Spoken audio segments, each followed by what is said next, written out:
डेसर के मेरा कुआं गांव में जो जीर्ण सरदार आवासों का डिमोलिशन किया गया है, उस मामले में लाभार्थियों की पेशकश के बाद अब आखिरकार प्रशासन हरकत में आया है। तालुका विकास अधिकारी दिनेश पटेल स्थल पर पहुंचे हैं। उनकी ओर से जांच शुरू की गई है।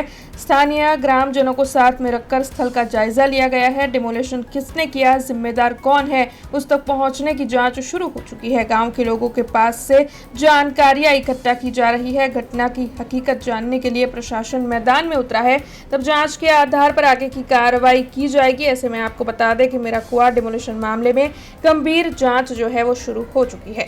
मेरा कुआમાં જે આવાસ તોડી પાડવા બાબતે જે અરજદારોએ મને આવેદનપત્ર આપેલું હતું ઓફિસે આજે બપોરે, તો એની અત્યારે ઘટનાસ્થળ સ્થળે રૂબરૂ મુલાકાત કરી આગળ જે પણ દોષિત હશે એની સામે કાર્યવાહી કરવા માટે પંચકેસ રોજકામ કરવા માટે અમે આવેલા છીએ।